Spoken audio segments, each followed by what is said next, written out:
Thank you, Mr. Speaker. This government has severely eroded what was the Alberta advantage through its incompetence. The Health Minister has announced that since the handling of the cataract contract process has caused so much confusion and outrage that he'll be hosting a meeting this weekend with most of the stakeholders. This government fails to realize that they should consult the stakeholders before making major decisions. Given that the damage the sudden cancellation has caused patients and providers, will the Premier step in and extend the old contract for 60 days so this issue can be properly resolved? Will you step in, Mr. Premier? Mr. Speaker, the question has been asked 2 or 3 times by the same member, and I've clearly indicated there was a request for proposals that was put out with a closing date of January 15th. Those who wished to be part of that process were. It was open, it was public, it was transparent, it was all done accordingly.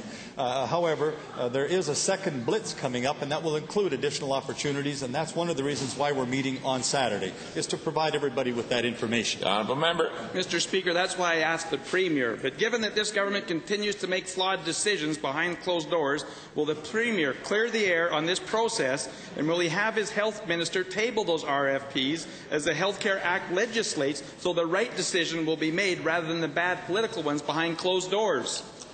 The Honourable Minister. Mr. Speaker, that question was also asked by one of the opposition colleagues, and I indicated then the same thing that I'll indicate now.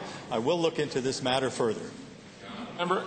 The table to make it open, but you know, all good things come to an end, but thankfully so do the bad ones.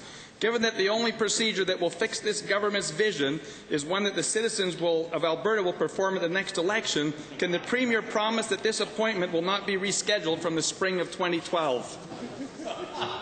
What? The Honourable Minister. The Honourable Premier. All I know is that I'm not going for cataract surgery as yet, so hopefully I don't have to before March of 2012, but really don't know where the poor fellow is going.